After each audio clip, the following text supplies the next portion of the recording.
There you are, the first. Is this the world's first podcast while we walk? Maybe so. Maybe so. Well, that is my fault. This is an affectation of Something mine. to behold. We all framed up right, Kate? Yeah. Nice. First question, Ben. Who is Ben Geisler? Yeah, to And start. over to you.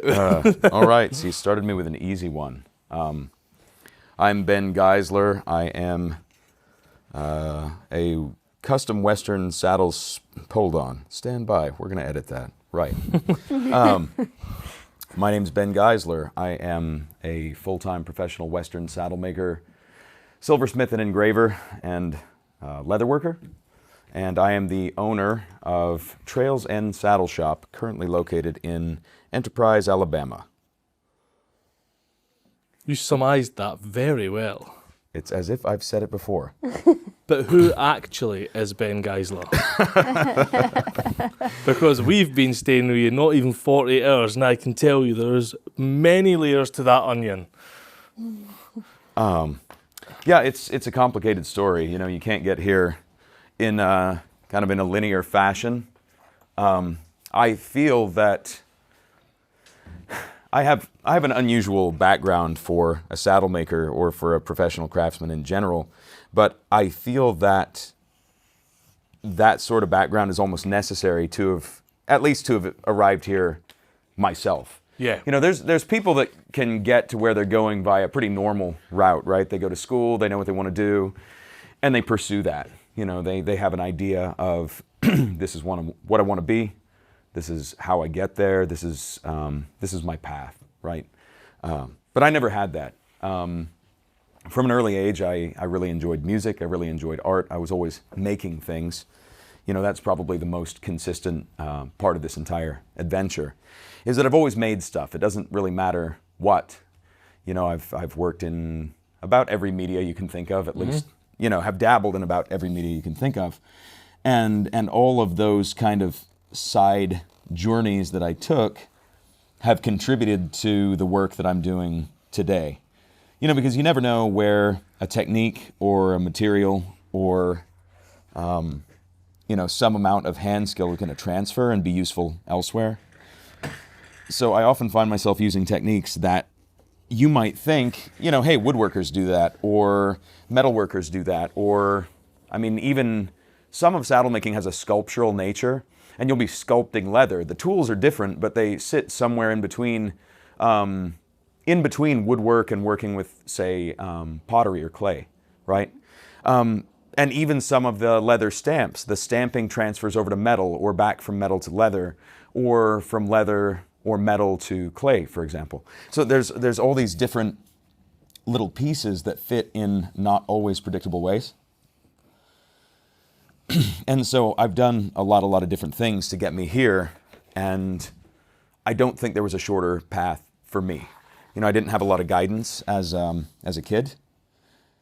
You know, my parents were pretty free range as far as letting me explore and figure out, you know, what I wanted to do, but also in the absence of direction, it just, it both allowed me to and caused me to pursue my interests at whatever level they were kind of going at the time.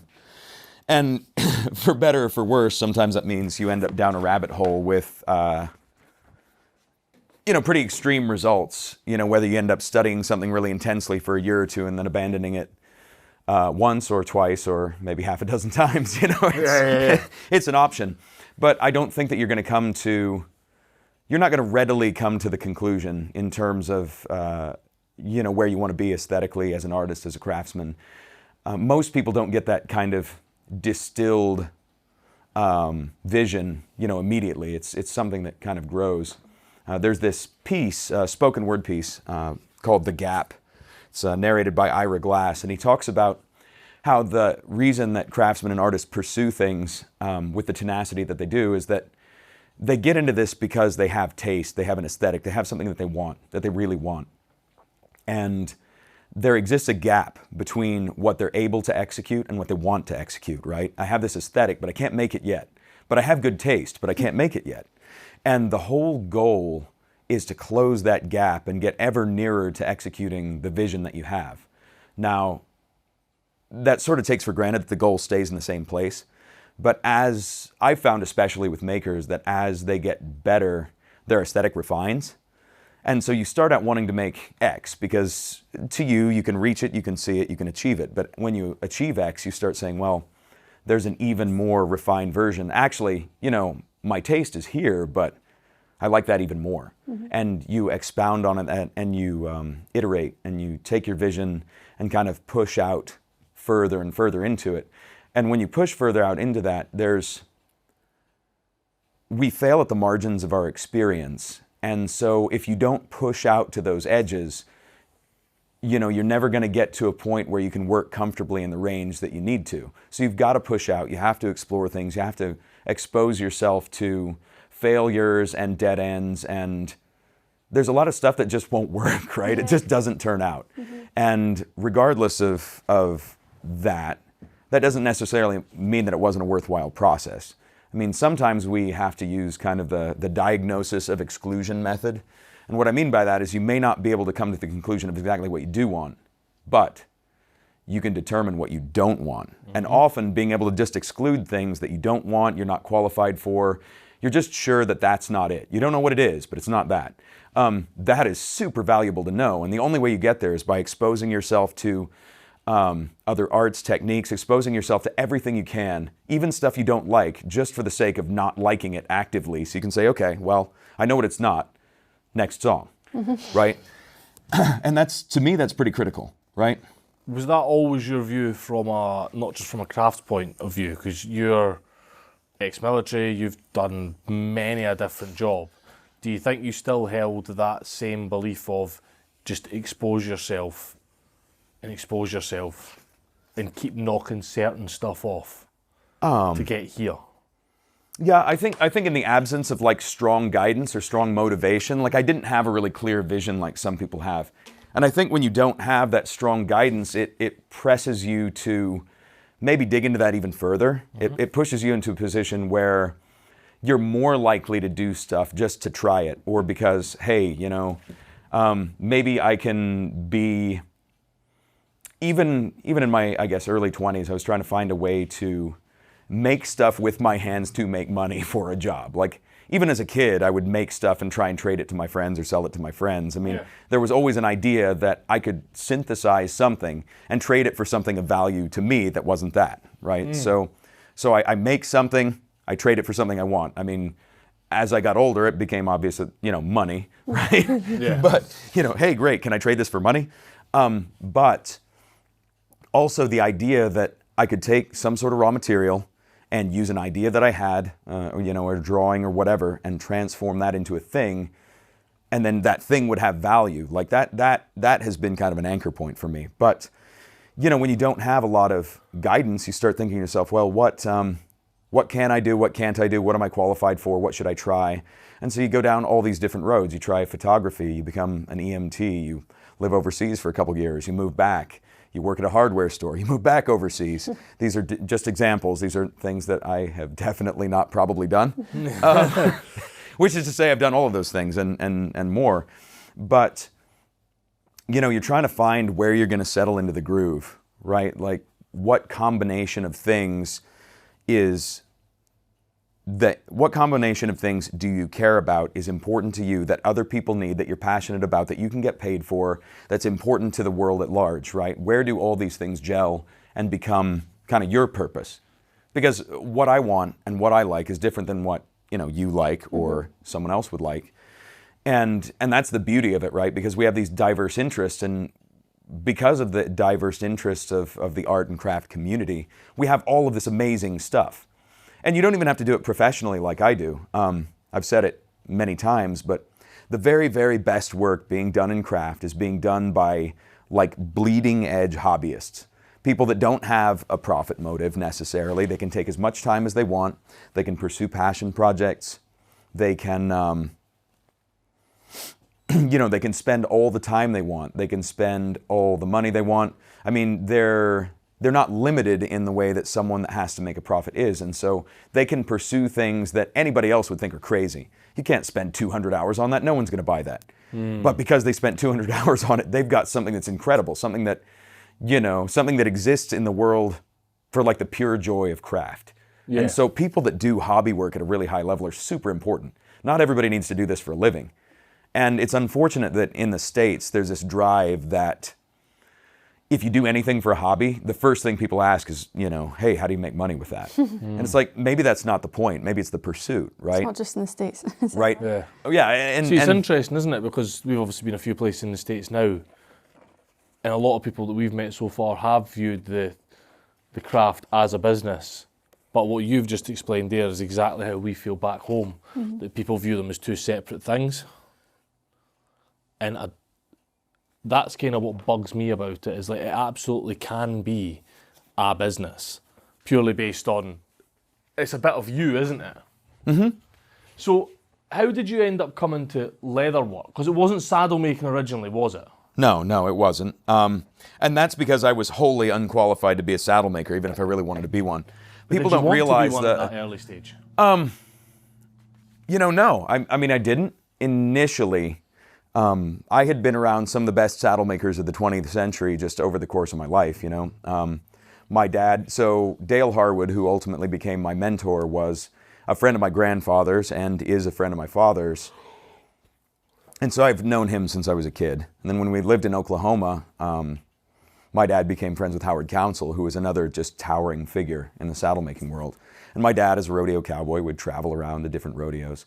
And we had horses, and I rode horses. I was on horses pretty much continuously for maybe almost 15 years, right? And so there was always a strong awareness of Western type art, Western leatherwork. Like it was always just something that was around, it was always there. It almost becomes subaudible in the sense that you don't even hear it because it's just there all the time. Yeah. You don't notice the noise till it stops, sort of a thing. Yeah.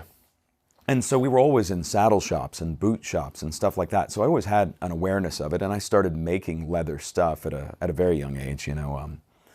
Probably before I was even in grade school, I made a few things. You go out to the leather shop like my son does now, and you take a piece of leather and you whack it a little bit, or you draw on it, whatever you want to do. And over time, if you keep doing that, you develop a certain skill set, right? You can make a few things. And sometimes you make a few things and sell a few things and make a few more things and sell a few more things, and then you end up doing it for a job, like I did. But saddle making wasn't initially the goal. I got out of the Army and I needed something to do. We were kind of in between change of station. So just by way of explanation, the military will move you every few years. And they call that a PCS, or permanent change of station. And when I met my wife, when my wife and I got married and I finally moved in, we had, 6 months or 8 months till change of station. And it didn't make sense for me to go out and try and get a job to immediately have to just quit and start over again in 6 months. And I guess I need to rewind briefly to get us to the right place. But when she got back from Afghanistan, we did a road trip through the whole United States. We drove like 8,000 miles in a month. It was just, if you can be in a car for someone that long and you still want to get married, like you've done it. Success. And she did, which was, terrific. To my great credit. I don't know how that happened. She must have just been, who knows? You've met her, Yeah. Anyway, so when we stop off in Idaho for her to meet my family again after Afghanistan, at that time we were traveling with our aging Schnauzer. See, we've been with small dogs for a while. So we travel with our aging Schnauzer, and her collar's ragged, just terrible. And we get to my parents' place in Idaho, and I say, well, hey, I'm just going to make a collar for the dog really quick. And she's like, wait, what? You can make a collar for the dog? I said, yeah, hold on. I go over to the leather shop, I make a pretty basic collar. And I come back and she's like, wow, didn't know you could do that. I said, well, I've been around it a little bit. Downplaying it as one does. And so we get back in the car, we drive through the rest of the United States. So now we end up where I'm getting out of the Army. I haven't got a job lined up. She said, don't line a job up, figure something out. And she said, why don't you just pursue your spirit animal for a while? Find something that you like to do for 6 months. You've been in the Army for 5 years. You need to probably take a break and hang out anyway.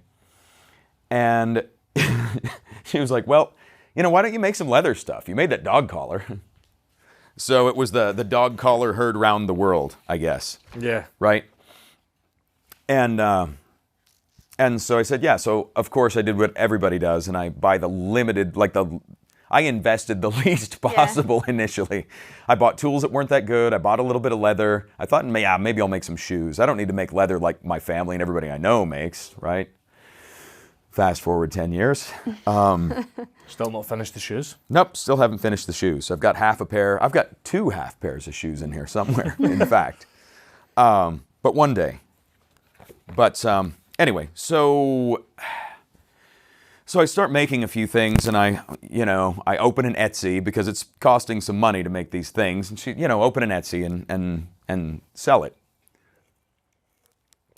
And I open a little Etsy shop, and I price a few things out, and then those start to sell. So I price a few more things, and those start to sell. And after enough buying and selling, because initially you think it's a fluke. You're like, no way, people aren't buying my stuff. This is impossible. Who would buy my stuff? And then it becomes apparent that it's just going to keep going. And you're like, well, if people are going to keep doing this, then maybe I can turn this into a job. But if I'm going to turn this into a job, do I want to be making dog collars at the flea market for the rest of my life? Sort of a thing. And you get spoiled when you grow up around the caliber of leatherworkers that I grew up around, because when you're around the best guys in the world and you're used to seeing the best stuff in the world, it changes your impression of the stuff that you see and kind of what your expectations are, maybe vice yourself and the rest of the world. And I said, well, if I'm going to be a professional leatherworker, I'm going to be the best. I'm going to be that, right? I'm going to be a saddle maker. And having not been a horseman really for, at this point, 15 plus years, taking a 15-year break, and my dad being pretty serious about it. Of course, my dad wasn't, I don't think he was really enthusiastic about the idea. And I didn't have a real basis in saddle making. I had an awareness of saddles and generally how they're put together. I've been in Dale's shop on and off for years, but I'd never made a saddle or really given a lot of thought to how one comes together. And so, of course, me with 6 or 8 months of leatherworking knowledge under my belt, I called Dale, who I've known since I was 10 years old, and said, Dale, I would like you to teach me to make a saddle. Background here. Dale is a recipient of the National Endowment for the Arts, which is sort of the equivalent of the Living National Treasure award that they give in Japan, for example. Mm-hmm. He is an artist endowed at the highest level by the government, right? He was accepted in, I think, 2008. And so you're talking about a guy that's got a saddle in the Smithsonian. He's widely regarded that in this style, he's probably the best maker ever. And so I call him and I'm like, hey, would you teach me?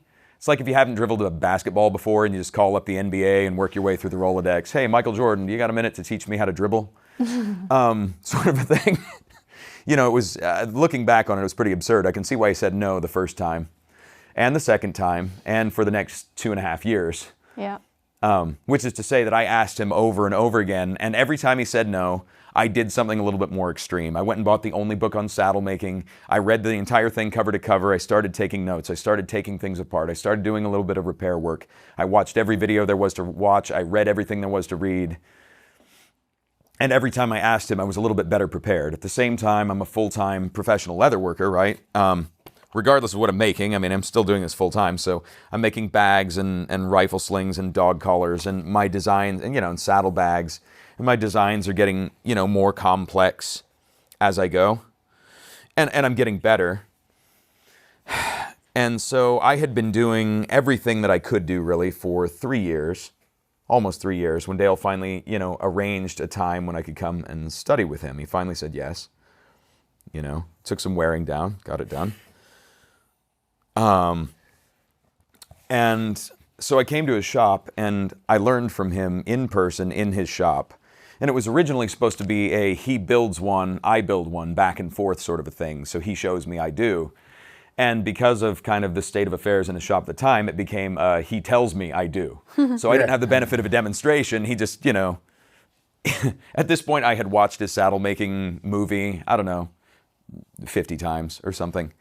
just every night come home, kick my feet up, watch the video again, learn some more, right? Maybe there's something that I missed out on. Maybe there's a detail that I didn't see. And so what I did,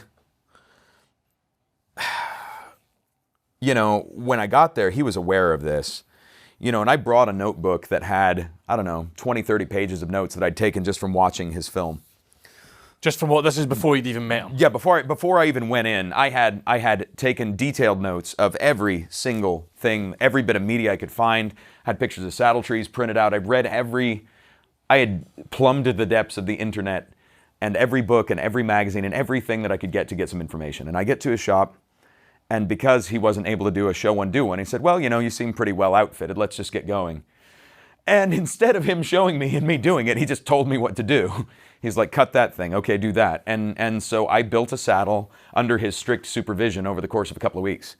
And Dale's not a large guy. He's not an intimidating guy. I'm much, much, much larger than Dale as a person. But Dale is the most intimidating small person. As far as intimidating small people go, as far as intimidation goes, top. he is.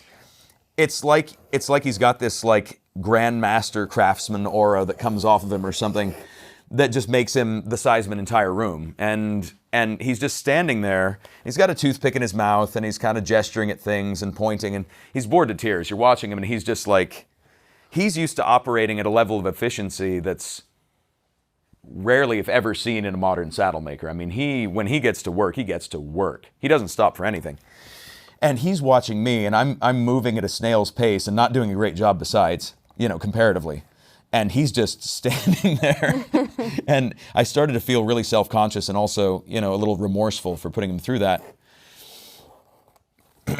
Culminating in me breaking one of his awl blades. So I'm sewing the candle, and I'm using it more like a shovel than an awl blade. And I mean, I broke an awl blade, and this is toward the end of his career, and he wasn't planning on buying more awl blades. So I have ruined I have ruined something that he was planning on using later. So the whole thing was just very it's a very humbling experience. But, I built the entire saddle, and he looked it over, and he kind of just gave it a nod, and he's like, all right, now you're not going to build another one that's this nice for a while. So enjoy it. And he basically told me that in order to kind of progress my education, I didn't need to keep building next to him. I needed to go out into the wilderness and build my own for a while so that I could understand the process and run into and try and fix my own problems. Because until you go out there and kind of cut the guidelines and go, right? Mm-hmm. Until you take that safety net away, you don't have a strong idea about what you need to know, what you need to learn, where you're at. You don't have a fair look. And so, lo and behold, it took me 15 saddles on my own before I built a saddle that was at the same kind of level as the one that I built for my first one under his supervision. Right. And I mean, I was the same guy that built him. He didn't build my saddle. You still had all the knowledge that you'd watched or read yeah. or researched. It was just the Dale input that was different. Yeah. I mean, I had the presence of the master. You had a guy, and just his gentle kind of prompting of do this, well, not always gentle, but his prompting of, do this or that, or guiding, saying, well, this is how you fit this is how you fit that. Having that accumulated knowledge, having that library of nuance to draw on, to say, to look at it and say, well, that's not going to fit, and I can tell already, so I'm going to make this adjustment here so that it does. Not having that knowledge means that you run into that problem and you don't know how to solve it, so you figure out how to solve it and you go around. And, so then it becomes like a mentor type of experience where you're working with somebody, and a lot of times the answer is, well, you can try this, let me know how it goes. You don't have a lot of hand-holding in a traditional craft like this because you're expected to do the research and work through the problems, and you don't approach somebody until the problems reach kind of a critical mass. You pick all the low-hanging fruit, and you pick up all the fruit off the ground, and, you ask your friends for some fruit, but you don't go to the main guy. So that brings me to a point where I started to cultivate mentorships with other saddle makers that were maybe closer to my level. Dave Rigby has been just phenomenal for me And Dave is an excellent builder in his own right. Dave has been building saddles for 20, 30 years now.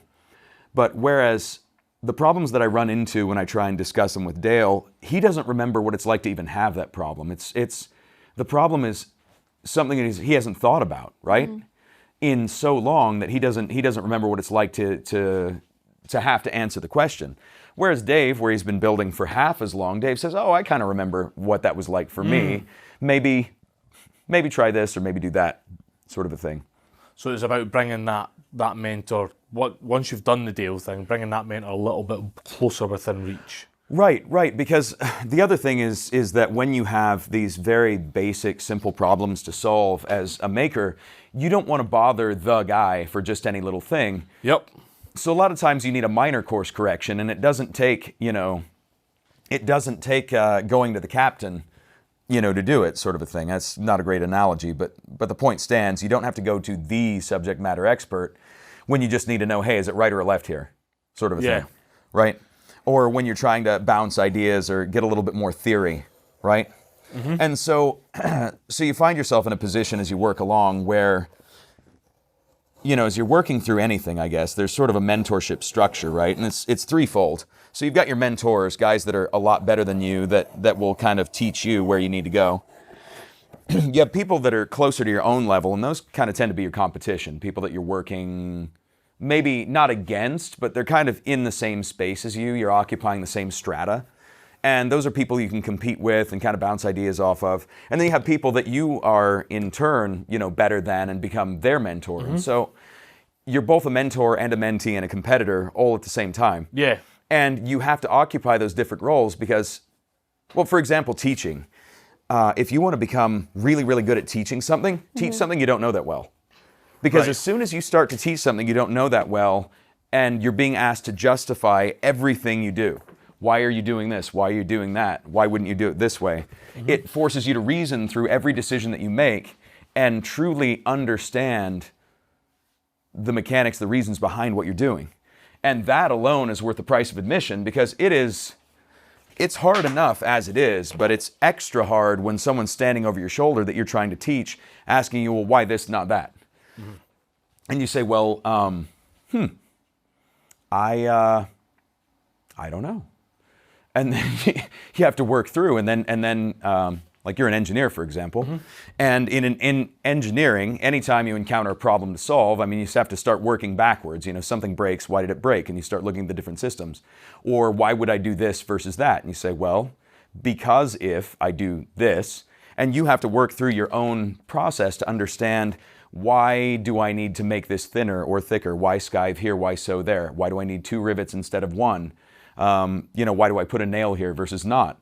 And in saddle making especially, there's a lot of different things that you'll do that there's a solid reason to do it, and there's not really a solid reason not to, or vice versa. For example, in a saddle like the one we looked at earlier today, in the back, there's 2 skirt ties that are suspending the skirt to the rear bar. In the front, you have a choice. You can put a skirt tie in the front and suck it up to the bar, or not. Yep. So when we look at that, what we're looking at is why would we do that versus not. Pros, if you do it, it pulls the skirt up to the bar and looks a little bit nicer. Cons, if you do that and you're riding around in the trees or something, pine needles will fall down in there and there's no way for them to come out again. So it fills kind of these voids in your saddle full of junk. So I have a choice. Do I want something that functions, i.e. it will eject the junk out of the saddle? Or do I want something that looks good, where it, sucks up and doesn't have a kind of a gap there? Well, if it's a show saddle, you might put those ties in because it's important that it looks good on a saddle stand.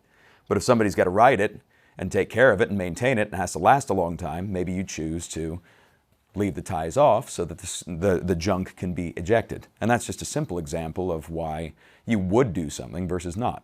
Yeah. And sometimes it's the matter of a nail, right? Like at the back of the stirrup slot, you can put 1 nail in the seat, 1 or 2 nails. And what that does is if someone catches their stirrup on a fence, when that stirrup gets pulled backwards, it prevents that from submarining under all of the sculpted leather under the seat and pulling the entire seat out of the saddle by just putting that nail there.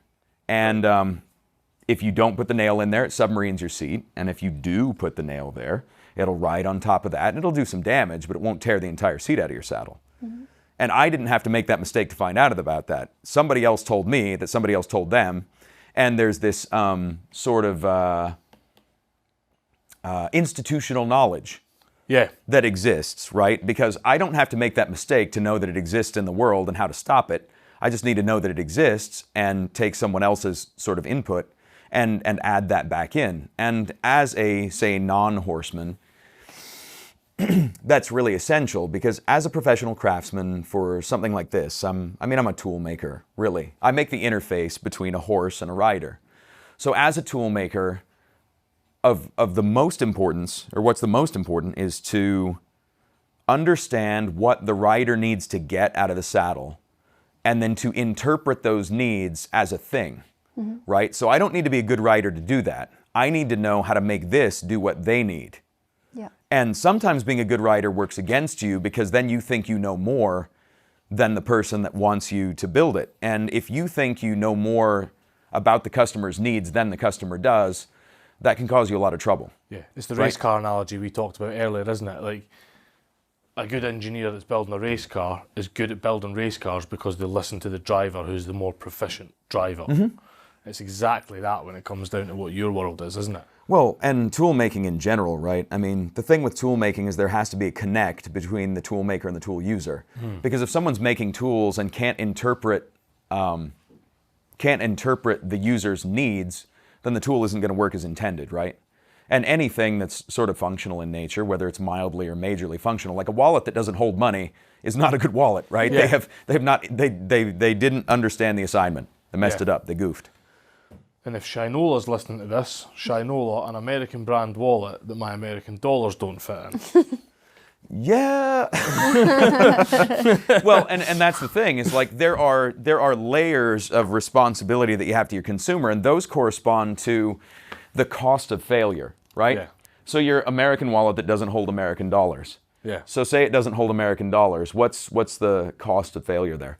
Well, Americans won't use it or won't buy it. Or it's just a pain in the ass, right? Yeah. You got to jam your money in it. Yeah. So it is. But nobody gets hurt. Nobody dies. Nobody gets stranded in the middle of nowhere. It's an annoyance. Yeah. You know, maybe your dollar falls out and you lose $1, but the cost of failure here isn't particularly dire. No. Right? No. Right? I Not mean, there's by not comparison, yeah. Yeah, so there's not something where you're saying, "Oh, you know, if I get this wrong, something really bad can happen." Well, unfortunately, as it pertains to saddle making, that is not the case. If you make a saddle wrong, a lot of bad things can happen. Look, horses are large, powerful animals, and the danger in of itself lies in just the scale. I mean, when you're dealing with a 1,000-pound animal, 1,200-pound animal, it can hurt you by accident just because it's so large, right? Yeah. And now we're trying to get on top of this thing and do something. So it's already dangerous just as a quantity because of the way that it is. Yeah. And now we're trying to do something else with this horse, whether that means we are riding for leisure up in the mountains, it's transporting us somewhere, it's helping us go check fences, it's helping us go catch and doctor cattle, we're taking it hunting. It has a utility to it. And, you know, when you're securing things onto a horse, everything else, like the price of failure can injure the horse, it can injure the rider, it could potentially kill the horse, it could potentially kill the rider. If something goes horribly wrong, I mean, there's always something that can happen, and it takes kind of a final destination sort of series of events for some of these to happen, but it can happen. That's different than $1 falling out of your wallet. That's different than it being a pain in the ass. Yeah, sure, an uncomfortable saddle is not great, and that's very important. But what's really, really important is making sure that your saddle is safe for the horse, and then safe for the rider, and then acts as a tool so that the rider can interface with the horse and do whatever they need to do with the least amount of kind of noise possible, least amount of interference possible. Neither you nor the horse should be really aware of the saddle as it's being used. You know, if the horse is really aware of it, that means it's causing pressure, sore spots, or something else on the horse, and will potentially cause you some other problems. You know, an uncomfortable horse tends to buck, for example. Yeah.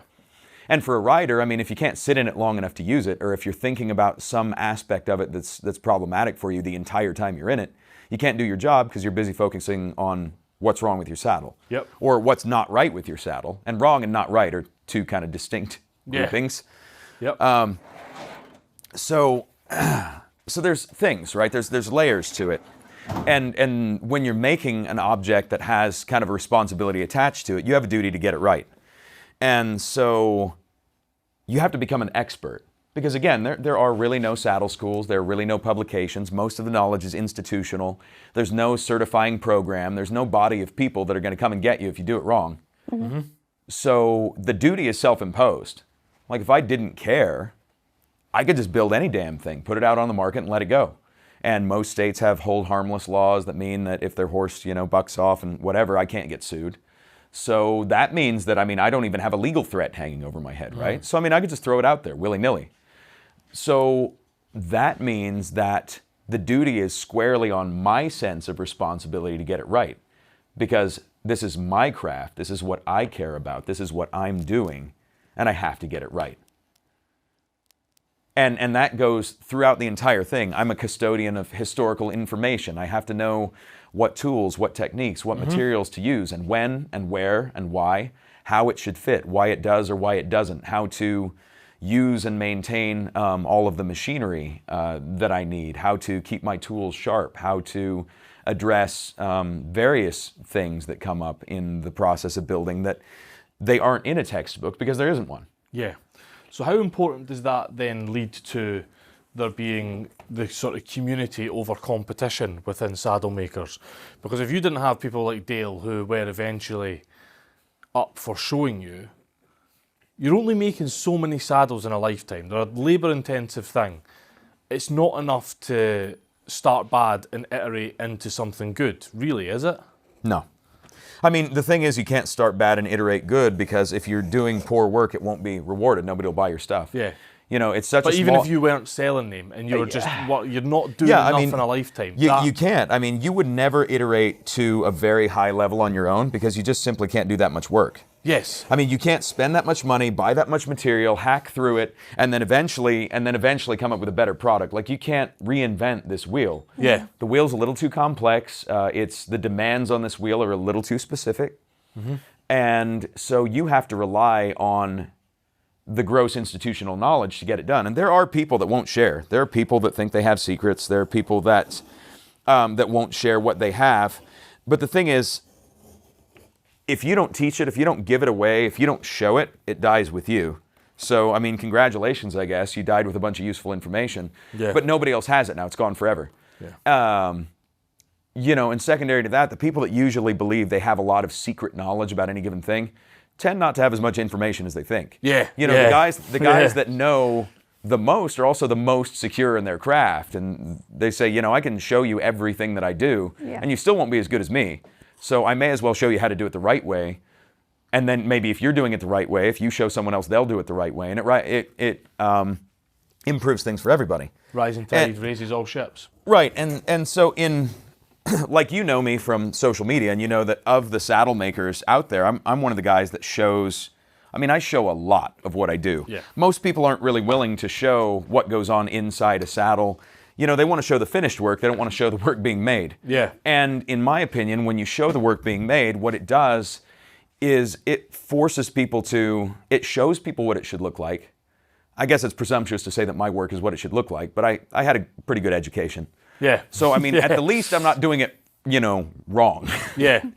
Right, but what it also does is it forces them to evaluate. They see it, and maybe they're not doing it in a really efficient way, or they don't know how to do it, or they were never taught, and they just do it the way that was intuitive to them. And they can look at it, and it just raises the standard of work everywhere. Because when you put out work at a certain level, other people say, well, either mine looks better than that, or maybe mine doesn't look as good as that. So that gives them something to aspire to, or maybe that inspires them to show what they're doing. And in turn, I can look at it and be inspired and say, wow, I really like how he put that together.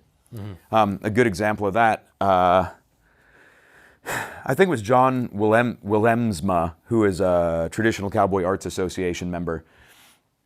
He showed a guy in Germany a certain method of creating a filler in a way that keeps a gap from popping up around your rigging plates. It's not really important what it is exactly for the purpose of the discussion. But I saw somebody else post a picture of the thing that he was doing and where he got it. And I'm like, that's actually a really smart way to clear that void. I'm going to start using that. And ever since, I've been using that method. Dale didn't teach me that. I learned it from a guy who learned it from John.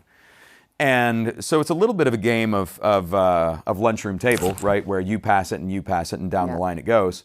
And so sometimes the message gets muddled, but also sometimes it's pretty clear. You look at something and you didn't think of it, but when you see it, it's clear why you would choose to do it that way. And it proves to be something that you adopt and move on. And that's how things change stylistically. Dale didn't invent saddle making in the way that he does it. Yeah.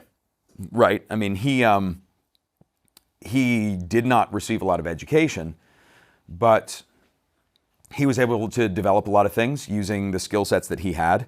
And then in turn, he gave away a lot of those skill sets to other people. I mean, there's probably nobody in the industry today that isn't either directly or indirectly influenced by something that Dale did. Right. Whether it's his influence in horsemanship culture via Ray Hunt, or whether it's his influence on tree makers like Warren Wright and other saddle makers like the Freckers and Dave Rigby. I don't think there's anybody in the industry in kind of my segment in Wade Saddles in the Northwest saddle making community that hasn't been somehow touched by Dale's influence. And he in turn, I mean, the Wade pattern saddle that he had, he didn't come up with that pattern. The original Wade came from a guy named Cliff Wade, and he brought his saddle into Hamley's, and Hamley's duplicated that. Ray Hunt came into Dale's shop and wanted a Wade. Dale couldn't find a tree that he liked. And so he convinced Walt Youngman at Hamley's to sneak him a pattern out of the back door, and he started making his own trees. And he took the original tree, figured out ways to improve that, and eventually passed that knowledge on to Warren Wright, whose trees I use today. Nice. So, I mean... And that goes back to that constant iteration to uplift the whole craft, doesn't it? Yeah, I mean...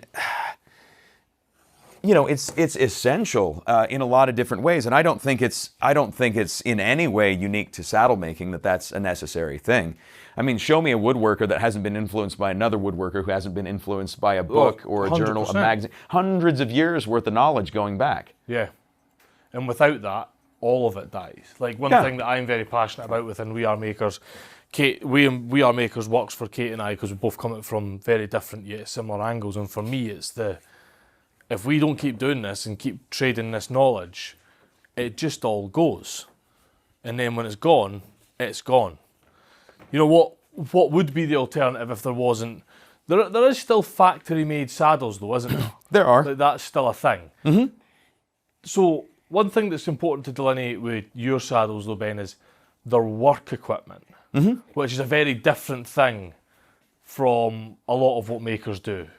A lot of, go back to woodworkers, it obviously has to form and fit function, but it also has to be pretty. Yours are pretty by design, but initially they just have to work, don't Correct. they? They're driven purely by work form.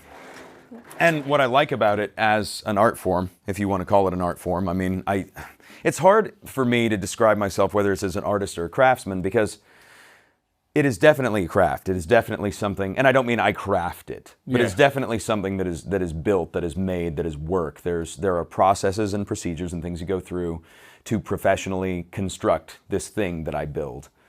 But it has to do a certain thing. It's very important that it does the thing it's meant to do. But once it does the certain thing, those are your anchor points. There are certain aspects of a design that are non-negotiable, right? The bars have to fit the horse, the seat has to fit the rider. The configuration of the top side of the saddle needs to match what the guy is going to use it for, right? So if he's a ranch guy, he probably wants a big horn. If he's a hard and fast roper, needs a small horn. He might want more cantle, less, whatever. There are features that are non-negotiable in terms of the way that it's fastened to the horse, the way it fits the horse, the way it fits the rider. But beyond that, it can look like anything I want it to. Yeah. And that becomes what we talked about before, the gap between aesthetic and what we create. Because I have an aesthetic, I have something in my mind's eye, something that I want it to look like, I want it to feel like. And because I have the latitude to make it look like anything I want, I can iterate that. I can build it, and I can say, that line could stand a shift. I can shift it. And you have to be careful because, like, I've got a year wait list, for example. So if I build something now and someone ordered it a year ago, and the thing that I build now looks drastically different from what they thought they were ordering a year ago, they aren't going to be happy. Yeah. So when you change a line, when you change your aesthetic, it's a very slow steering mechanism, right? Yeah. You input it, but you'll change it only by degrees. Like the last saddle that I did, I moved a reveal line by about 3/8 of an inch to see if I liked the way that it looked a little bit better. I didn't, so I won't do it again. But you can move a line here, 1/4, 3/8. You can adjust lines a little bit, but you can't adjust your aesthetic a lot. So you have to be really mindful of the direction in which you start to push it, because it's like you ever see them push a paintbrush, a great big one, and they start to push it, and then you see the paint coming off the brush, and it all kind of goes one way, and it creates this beautiful kind of, line of paint coming across or whatever. They can't change direction, really. They can't go backwards. Yeah. They can move it a little bit, but it interrupts the flow of that aesthetic, that line. You can't interrupt that line, so you have to kind of keep it going. So you have to sort of be really cognizant of the direction that you want to push your work so that you maintain kind of, harmony, I guess, with the direction that it's going. But as you were talking about, yeah, it helps that it's pretty, but it has to work. And so it helps that it's pretty, but it has to work. And so the place that I have to dwell is the middle ground, where I have to make it work really well first. And you'll notice most of the saddles I make are plain saddles, because most of the people that I work for are full-time working cowboys that don't have the resources to buy a really expensive, pretty saddle. They can't afford full floral tooling and silver and all that, because cowboying just doesn't pay like that, right? So they choose saddles that are typically fairly spare in aesthetic. Yeah. Do you find that more rewarding than if it was a big flashy saddle? Like, Well, do you find it more rewarding to see your pieces being put to work than to be put in like a Smithsonian or a super, like, embellished, high-end, sat in someone's display cabinet? What's more rewarding for you as a saddle maker? Well, if I wanted to be renowned, I would want to be renowned for someone that's a really good mechanic, right? Somebody that makes a saddle for working professionals, right? And what you run into when you start making these really ornate saddles is, if you can afford a $15,000, $20,000 saddle, you're not riding that $20,000 saddle. And if you're not riding it, it doesn't have to be that good. But if you make a saddle that someone's got to be in all day, every week of the year, somebody that's in this saddle, they're almost part of it at that point, right? They'd rather ride 100 feet than walk it. That's the measure of a good saddle maker. If you make a saddle that's preferred by those type of guys, your mechanics, your build quality, the usefulness of the thing that you make, which is at the core. The usefulness of the thing that you make is evident to the people that use it the most. That is more rewarding, because that's what makes the difference. If I built very, very fancy art saddles and all they did was sit on a stand, it wouldn't matter if they fit the horse, it wouldn't matter if they fit the rider, it wouldn't matter if they were built the right way in the first place. I could put the whole thing together with Elmer's glue, because it wouldn't matter, right? Yeah. I wouldn't have to be honest about it at all. And when you started, did you view it that way? Did you view it as, I want to make working saddles? I have always viewed the things that I make in a functional way. I've never been much of a purely aesthetic artist, I guess. The stuff that I've made over the course of my life, I've always wanted to make stuff that did stuff. Stuff that did stuff. Make like stuff that real, does stuff. Yeah, real working stuff. Yeah, real maker stuff. Doing stuff that does stuff.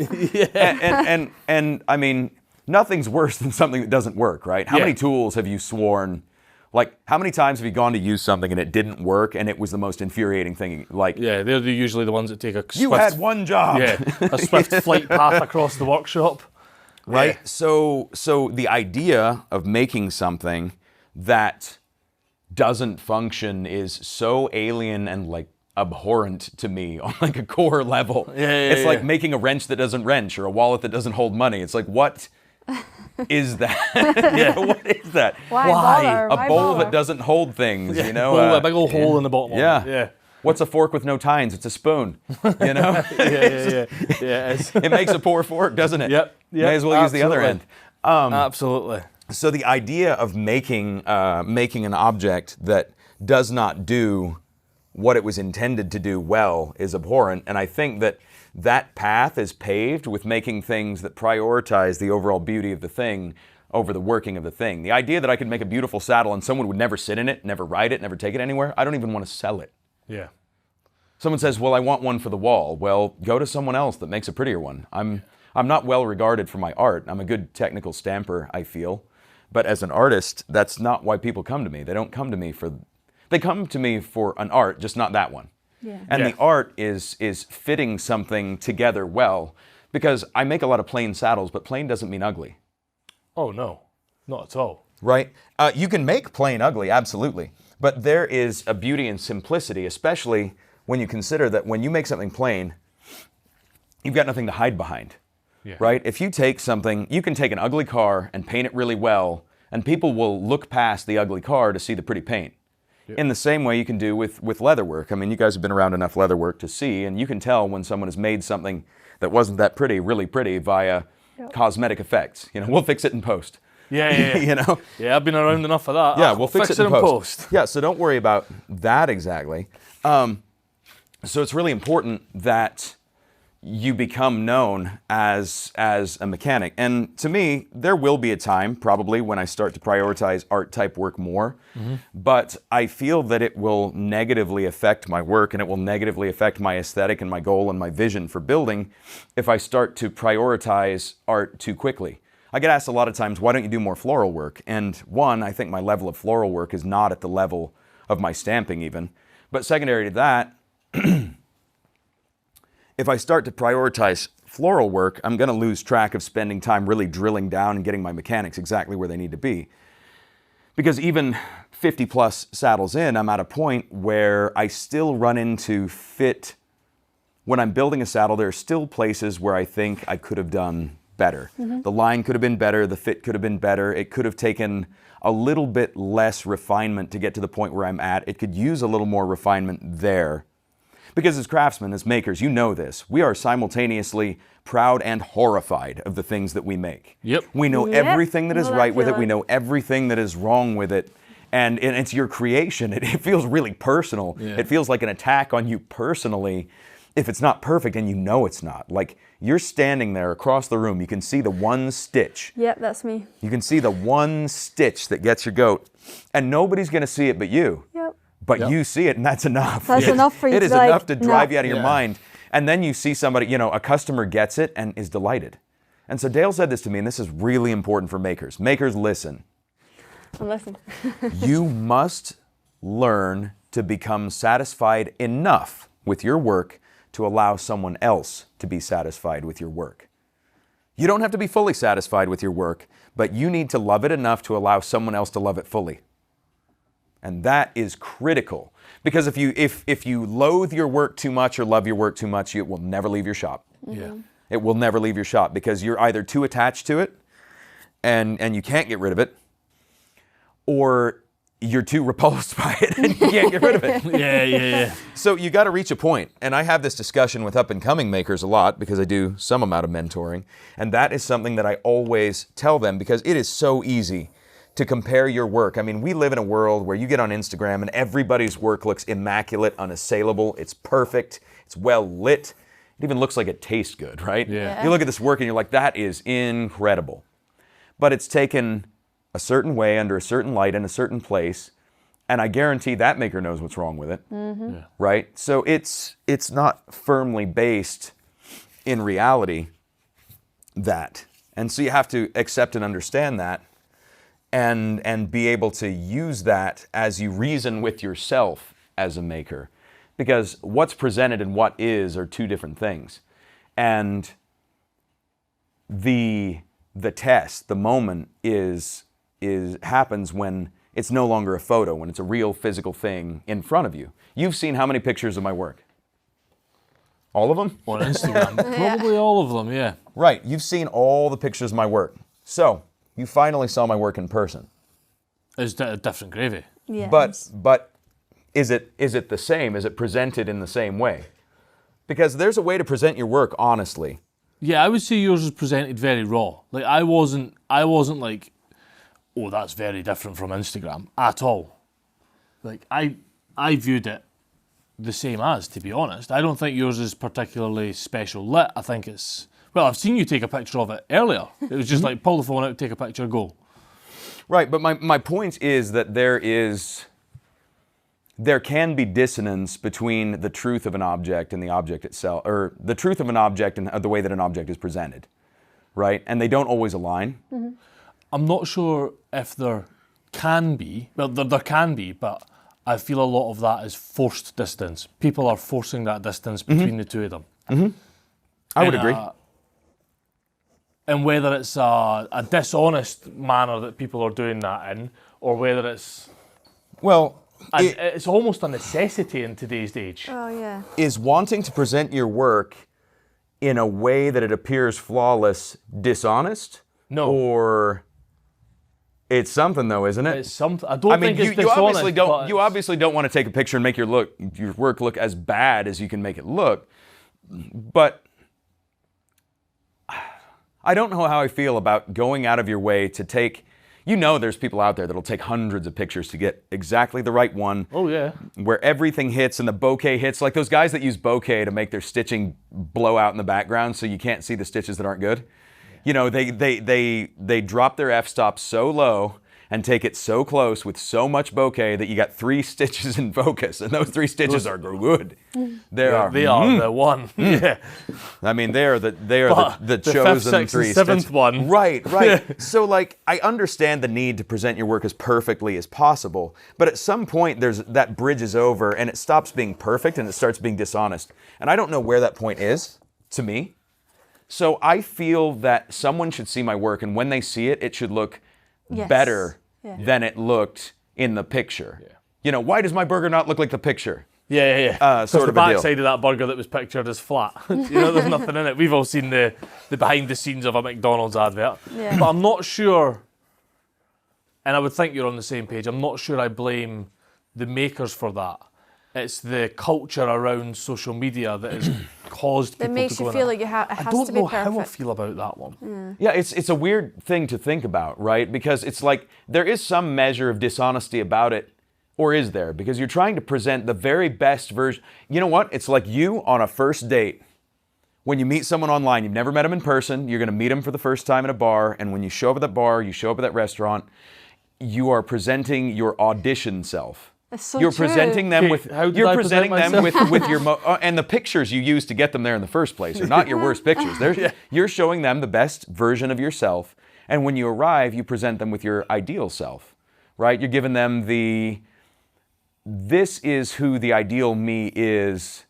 This is my best self to me. You may not be presenting yourself honestly because people want to present the person they think they are, not the person they actually are. And you know how old people just don't care about. You know, when you meet like a certain generation, they just don't care anymore. And that's because their authentic self and the self that they wish they were they've melded. They've become one. They have. There's no dissonance between the person they want to be and the person they are. They've just reached are. their final form. Right. And so there's always going to be some dissonance between who you think you are as a person and who you are as a person actually. And so, I mean, this is the same thing in the sense there's some dissonance between the truth of the thing that you made and the ideal thing that you made. So are you photographing the ideal thing or the true thing or something in between those things? Because, like I've seen the photographs of this wallet that Wyatt made for me, and the photographs are excellent. I don't think they portray it in an unrealistically beautiful light. And when I pulled it out, I mean, true to form, it was exactly what I thought it would be. It was beautiful. It wasn't presented to me in a way that I felt was dishonest. But I've seen things that I do. I've seen things that I see it and I say, that is presented dishonestly. But to go back to the Wyatt thing, do you not feel that there's then a much heavier impetus on how good it is because you've pulled that out of your pocket, seen how good it is? And one of the first leather things we seen when we came here was, hey, check this wallet that Wyatt made me. Yeah. If it wasn't as good as that when you pulled it out, if it may still have been really good, but the picture may have portrayed it better, that would not have been the first leather thing that I seen when I came to Enterprise, Alabama. Right, and how common is it though that you see this reverence, you know, makers for other makers where they're almost hesitant to show their own work because they want to show someone else's. Yeah. Like, look, you can see all my work that you want, but I can show you some work. I can show you some. In fact, I have a hardwood floral corner in the house. I'll show you later, so you can see Dale's tooling in real life. It's okay, cool. Wildly good. But when you see other people's work, there's this weird kind of hushed reverence about how good it really is. And makers, it's like authenticity. You can't always put your finger on what it is, but you know what it isn't. And makers recognize when other makers are the real deal. And that's why some of these guys, some people are popular for making videos, but some people, you look at their work and it's like it wouldn't matter how bad the video was. Like what you're watching there is truly incredible. When you see guys like Sima Prague, he's a European guy. He actually started as a saddle maker, European saddle maker. And his work is nearly unassailably good. Like Niwa Leathers. I mean, these guys. Okay, so I'm a big believer in kind of the wabi-sabi aesthetic, in the sense that nothing is perfect. Nothing can be perfect. You can pursue it. You can't reach it. Nothing's ever finished. Nothing's ever perfect. You just have to accept that. And the paradox is that as makers, we try and produce the most perfect things that we can. We try and push it to the absolute edge of perfection. And if we could achieve that perfection, it would make our work less valuable because it would take the human element back out of it. Yeah. Part of what makes my tooling look so rich is that it's not perfectly even. Yeah. It's very even, but there's inconsistencies in the depth of the strike. There's slight changes in the misalignment, and in the light, it makes it play differently. If you run it through a roller, it's soulless. It's all perfectly even and exact, and it looks it. The human element, the thing, the imperfections in it are what make it more valuable. So if we pursue perfection and we get to the point where we finally get it perfect, it will be worth less for it. And so when you look at these guys, you look at these guys like Sima, you look at these guys like Niwa, and I use those two because they are two of the very best known online leatherworkers. Like everybody knows who they are, right? But you look at their work, and while it might not be perfectly unassailable, when you look at it, there are no legitimate complaints. It's as perfect as a person could reasonably make it. And if you believe that it could be made more perfect, you're no longer being reasonable about it. You're like, yeah maybe. Yeah. But given the context, I don't think so. Yeah. Right? And you see that in all disciplines of craft. I mean, at some point, you use every jig that you can, every pattern, everything you can to make your work as consistent and repeatable as possible. But at some point, you run out of road. And what's left, that distance between all of the things you can do to help, and then the place where nothing can help, the stuff that happens in that little gap is what makes or breaks a real craftsman. What happens when all of a sudden, there's no more anything and you've got to do it live, and it's completely dependent on your hand skill, and you are now like being baptized in the workmanship of risk. And what I mean by that, the workmanship of risk means that at any time, due to your imperfection as a craftsman, inattention, a problem with a material, pure accident, any number of things can happen that will ruin the work, and the result is not guaranteed. Yeah. Okay, you are now in the territory of the workmanship of risk. Yeah. And it's all on you whether you succeed or fail, and there's no guarantee. Yep. And that's where the money gets made. Because up to, like a roller, if you run a roller on a belt, that is not the workmanship of risk. There's nothing risky. You put it in a thing, you crank the thing, and it becomes the thing. And there's no chance it's not going to be the thing. There's a 0% chance that if you set the machine up correctly, that it's not going to produce a perfectly evenly stamped strap. Yeah. When I make a strap, there's a 10-step process of stuff that I can do to ruin that strap. Yeah. And every single one of those times Every single one is a risk. So to go back to that sort of the posting of stuff that maybe, again, I still don't know. Yeah, it's stuck with you, right? Because it's hard because it's not, I don't want to get too deep into moral clarity. But it's not morally clear how far you go. I think right? As a craftsman, you're honest with yourself about your work. And at some point, whether you're obscuring the truth or not. There's a difference between presenting your work in its best light and presenting your work dishonestly, and you know what it is. Yeah. And the person who ends up with the work knows, but maybe nobody else does. And so is it on you morally? Is it your imperative as a craftsman to present your work in the most honest way you can?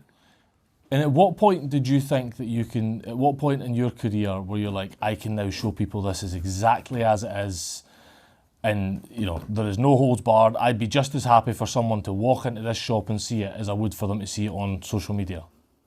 I always did.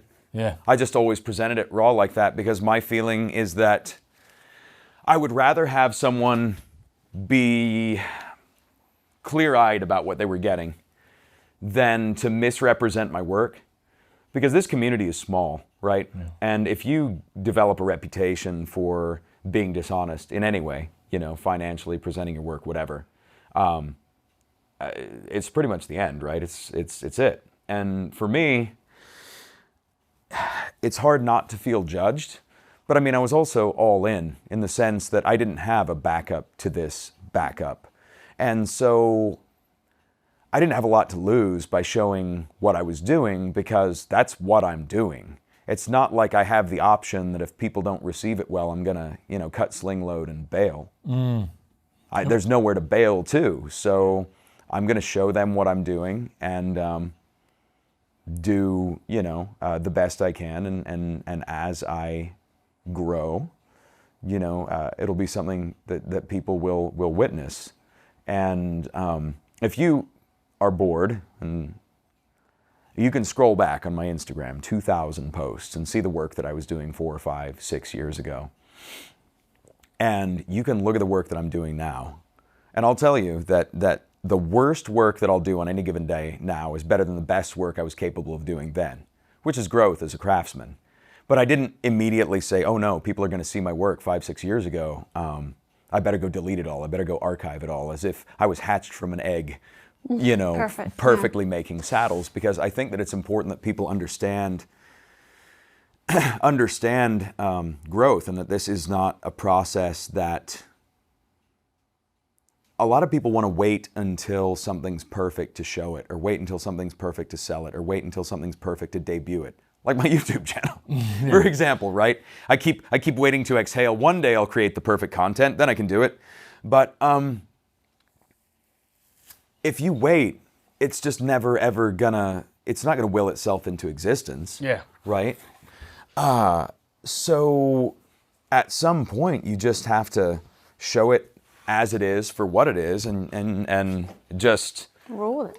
You know, truth has been something that I have been gradually working my way towards as a truth in craftsmanship, I guess, as a value, because presenting the work honestly it's difficult, right? It's because part of you, in certain crafts maybe less so, but I am this work. This work is me.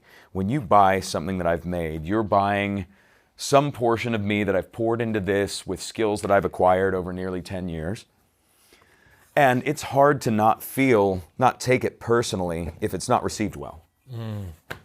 Right? Because it's almost like an assault on you as a person. It absolutely is. Yeah, and I view buying from makers as the exact same thing. You're buying, and this is why I get real cheesed off about people saying, oh, well, that's too expensive, or that day rate's too much, or that's this, you know, insert annoying comment from Karen here. And it's that, like, you're buying, exactly as you said, a portion of someone's life. You're buying a portion of what they have chose to do for a significant portion of their life to learn that, and then you've also chosen the time it's taken to make just that product. So what would your advice be to younger makers that are feeling all the ways that we've just discussed at length? Oh, well, I don't want to share it. Oh, well, I want it to be better. You have to. Or exactly like you've just said to your YouTube. You just got to do it. Well, I mean, you don't... Look, Band-Aids don't come off easier when you... I mean, maybe in the shower, right? But it's not ever going to get... Okay, this never gets easier. Here's another gem for you young folks that haven't been doing this as long as I have, or haven't maybe thrown caution to the wind, jumped after it. This never gets easier. It never, ever, ever gets easier. It's always hard. It's always going to suck to some degree. It's always hard. But you get better at it.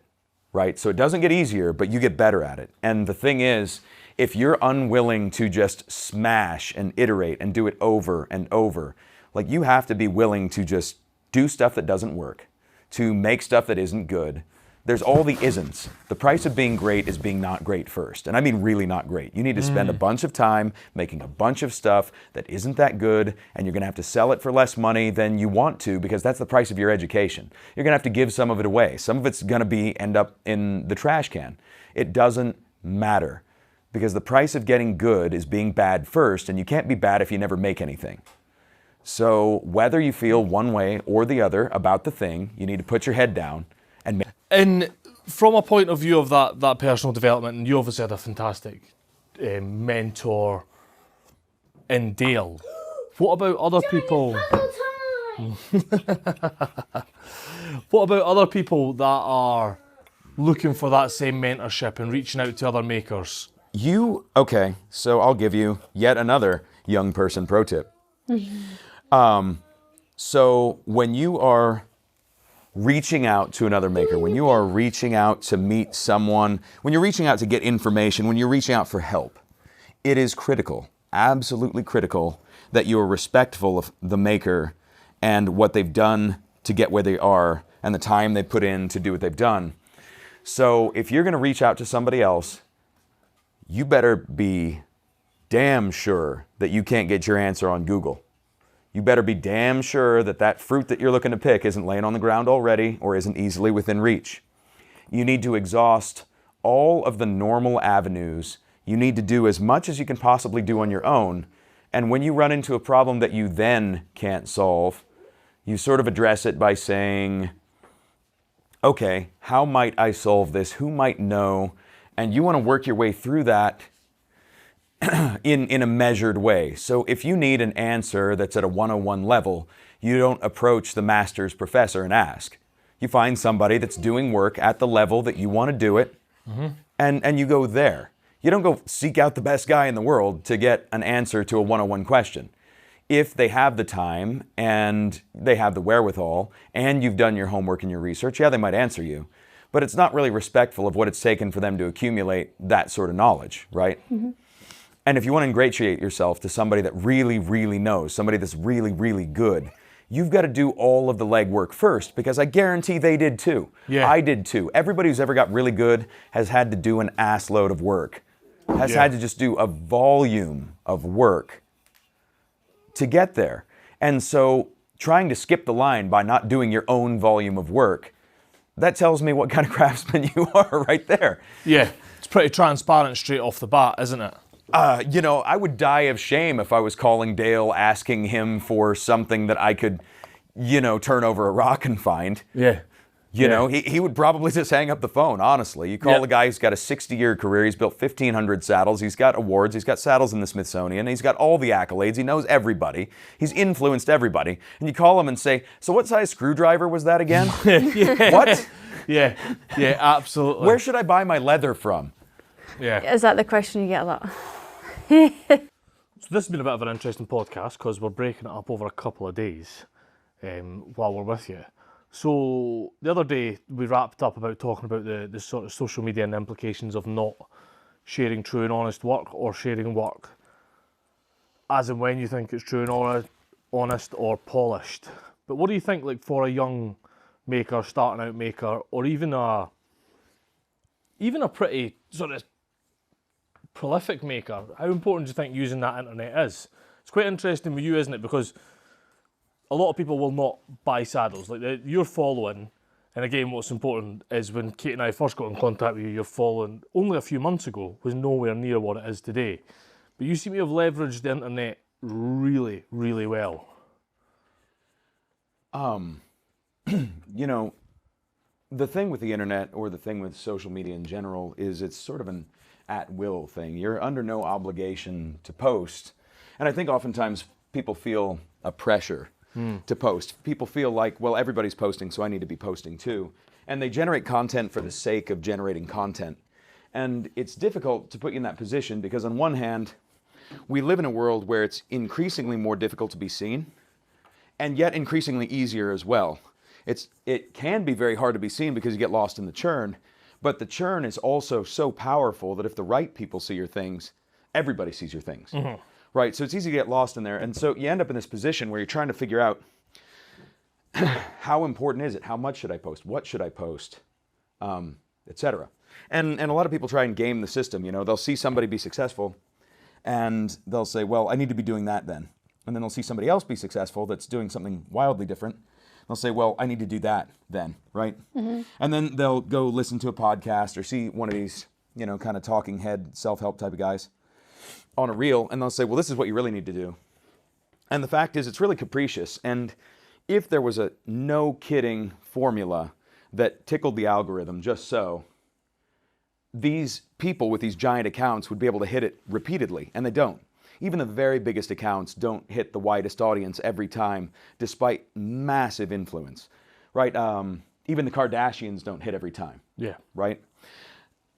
And when you have these accounts of great size, I mean, just huge accounts, unable to hit every time, that tells me that there's some caprice involved. Like, if anyone really knew, it would be known, right? Or it's sort of like when someone advertises a make money scheme to you and the opportunity is really good. It's like, you have to think for a second, consider the source. If the opportunity was really that good, why would they be sharing it and not just making all the money for themselves? Yeah. So if they knew, they would, you know, they probably wouldn't be telling, you know, some guy on the internet. That being said, as a maker, if you want to get your work out there and you want to get it seen, the internet is not avoidable. You can only get so far in the space that's local to you. If you live in a really robust crafting community where there's lots of markets or shows or something like that, or you're maybe a visual artist where you have potential gallery representation, you know, there are some peculiarities that you might be able to leverage locally to be able to do what you want to do. But for everywhere else, everyone else, it's a matter of figuring out how to make the internet work in a way that's compatible with how you work. And I mean, that being said, content is tricky because if you're going to play the game, right? So we're just going to take for granted that we've decided to be on the internet now. So if you decided to be on the internet, how do you play the game? I mean, you can decide, and it's nearly impossible to figure out what other people are going to want, right? Even if you go with your friends to a restaurant, it becomes apparent pretty quickly that even with a really limited number of things to choose from, it's really hard to figure out what somebody's going to want at any given time. I've taken you guys to lunch a couple times now, and I couldn't have guessed. I couldn't have guessed the direction you were going to go.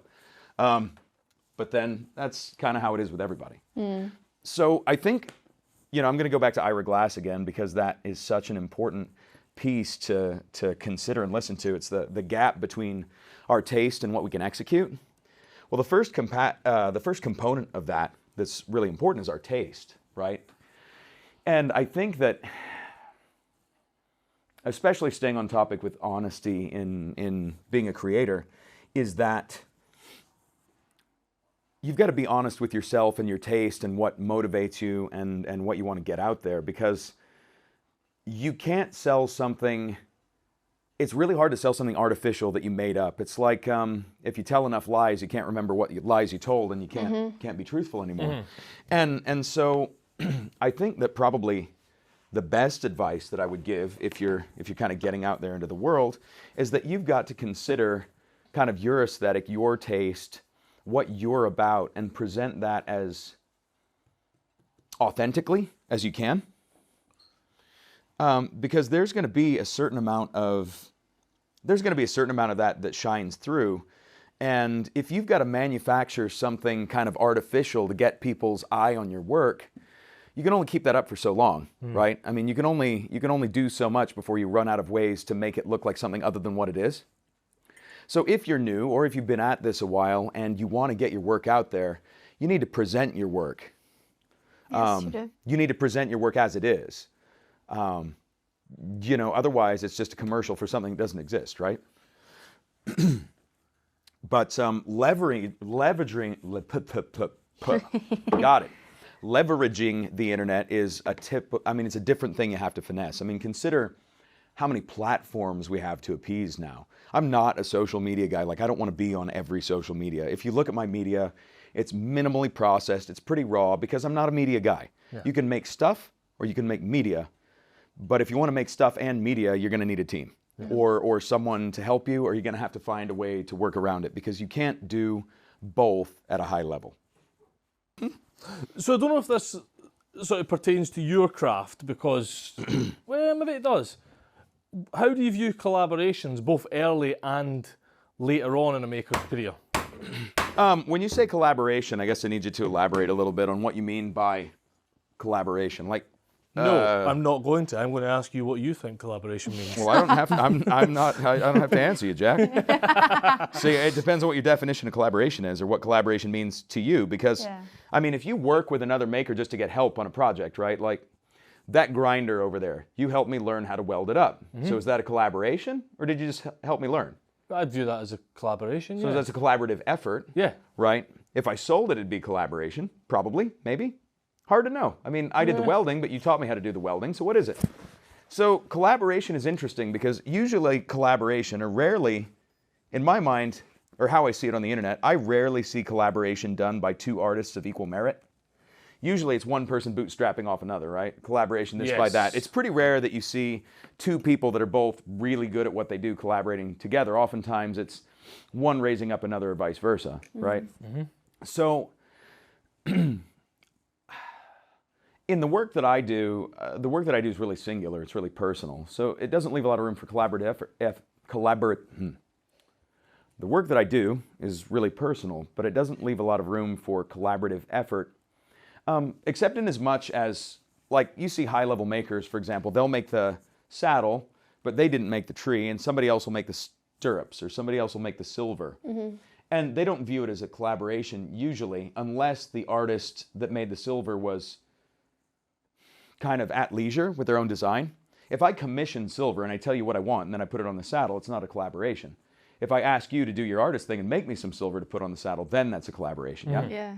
So in this craft and others, I guess there's delineating between one type of collaboration and another, and whether that's help or education, whether it's co-branded. Because co-branding, I mean, there's plenty of people that co-brand, even if one brand doesn't necessarily have anything to do with it, right? How often do you see collaboration where it's just one name slapped on there? You know, so I don't know that collaboration is important, but I think mentorship is crucial, right? So collaborate sort of implies they're at equal levels working on something together, whereas mentorship is someone kind of helping you figure it out. And I think mentorship is critical, absolutely critical. You need a mentor.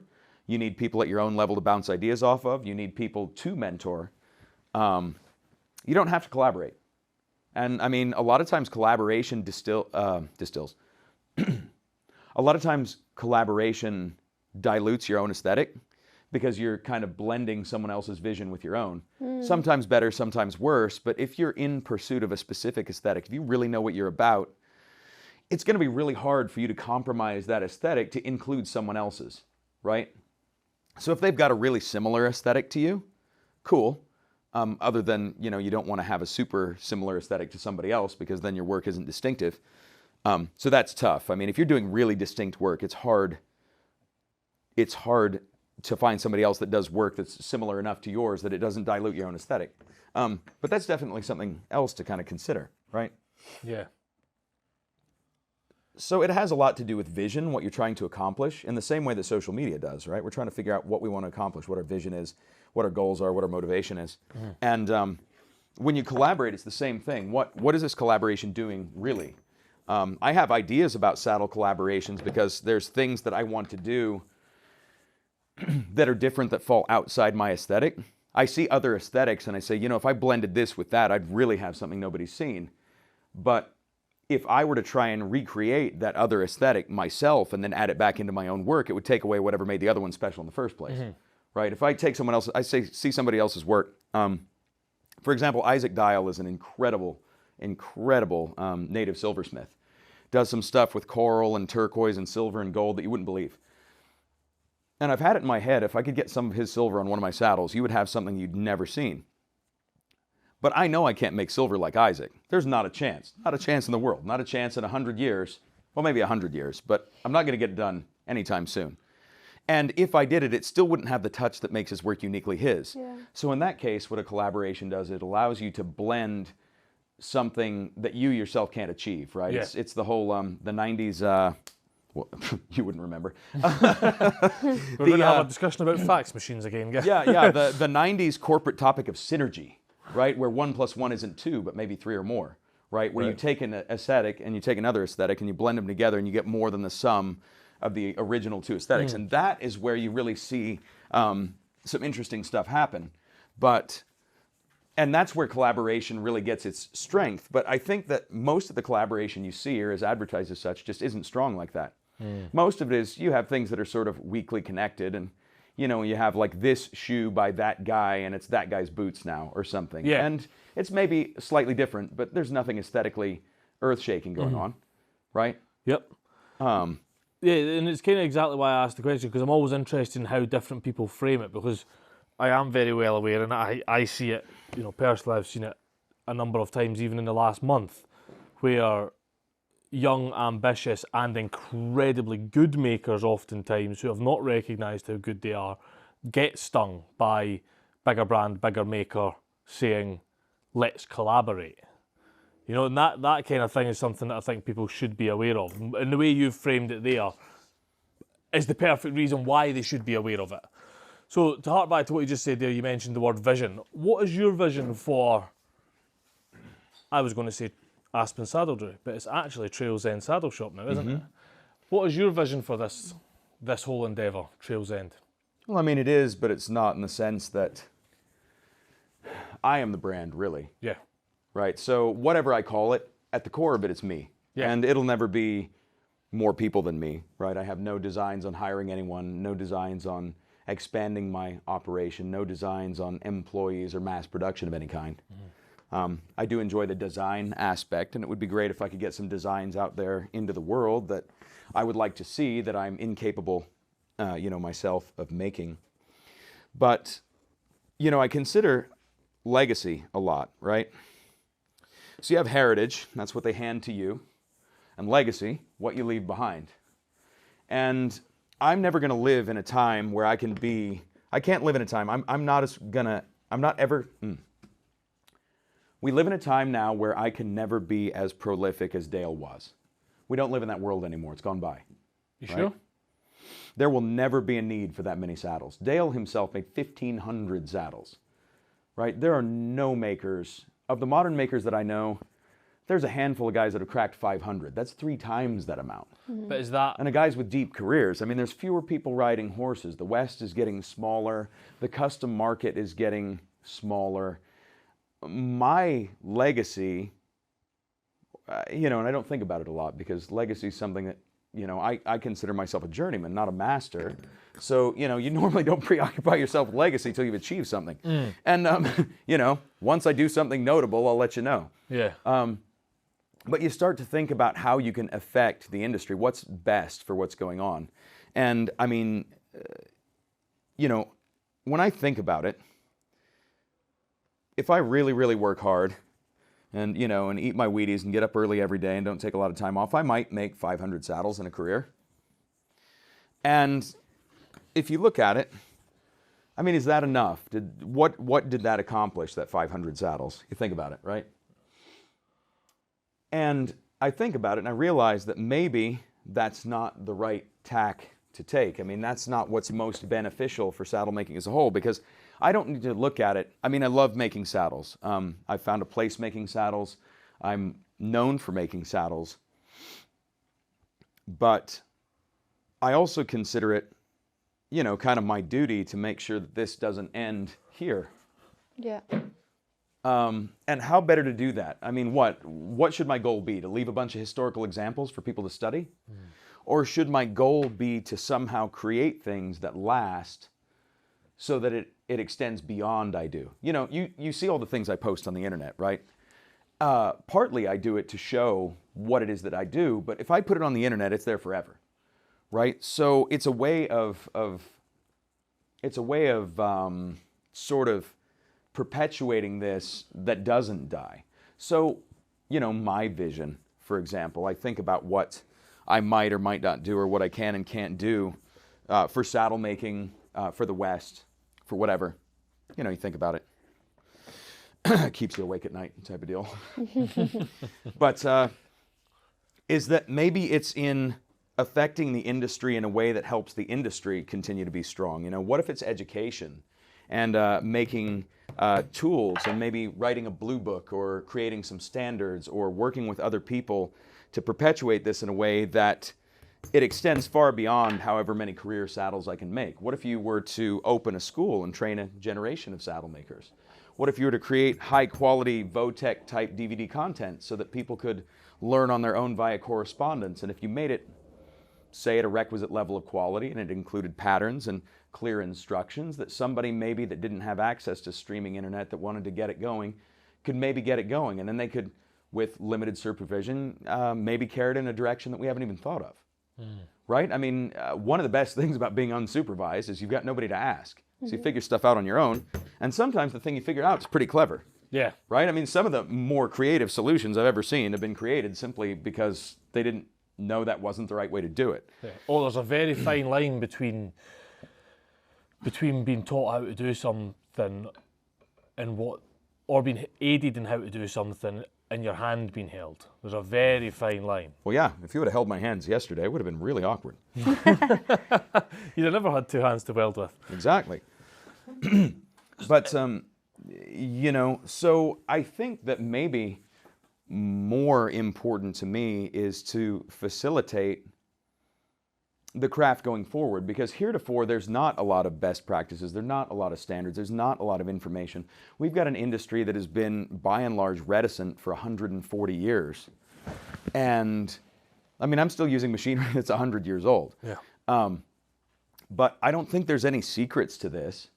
And I think there doesn't need to be any secrets to this. I think that there needs to be people that know how to do this. Because the number of people that know how to do this to a high standard of work is dwindling.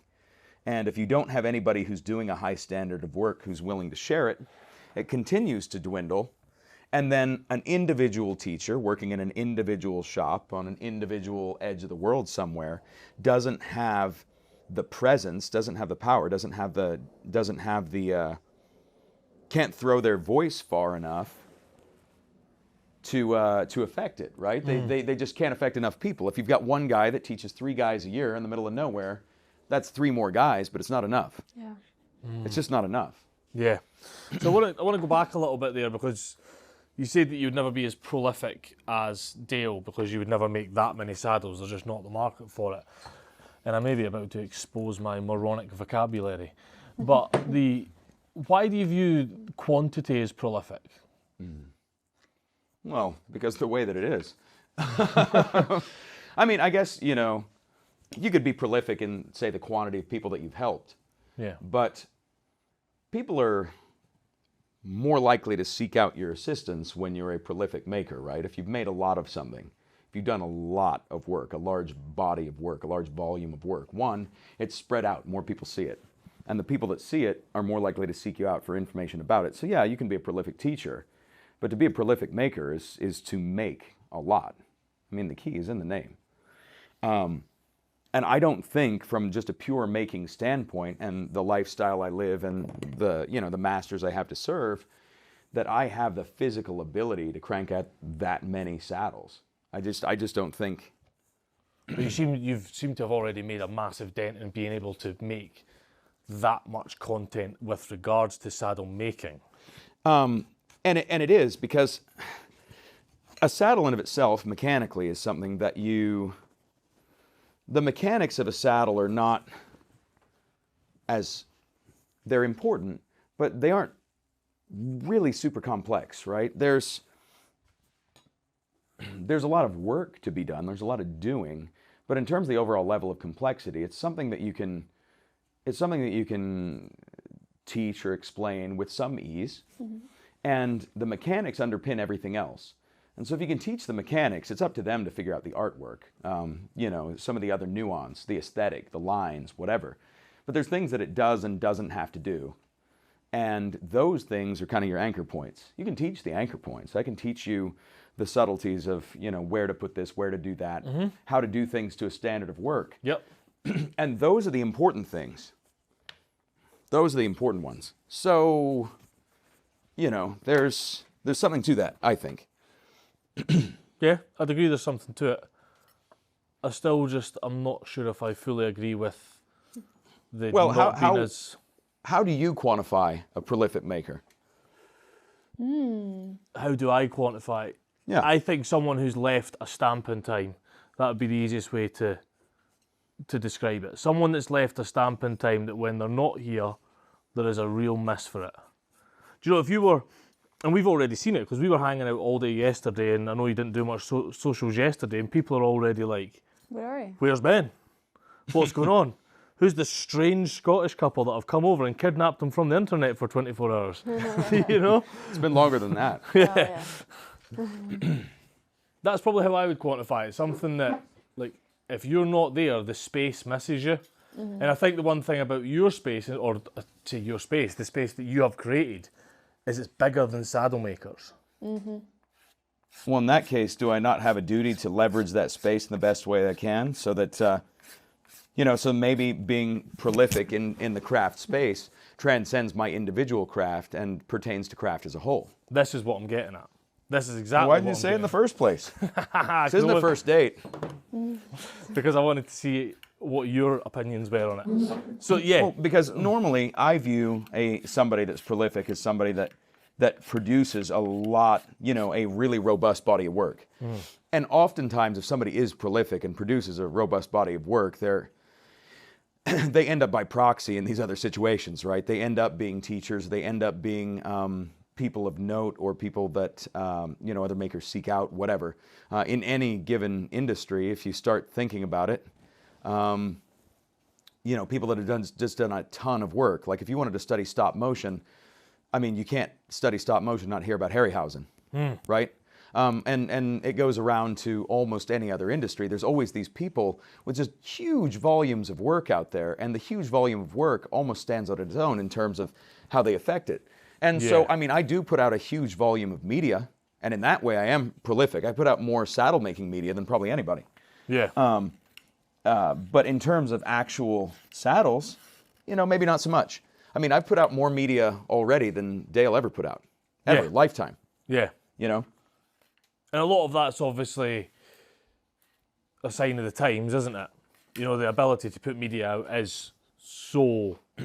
Well, in some ways it's so simple now to put media out, but then again, media is becoming so polished now, it is hard to get stuff that sticks.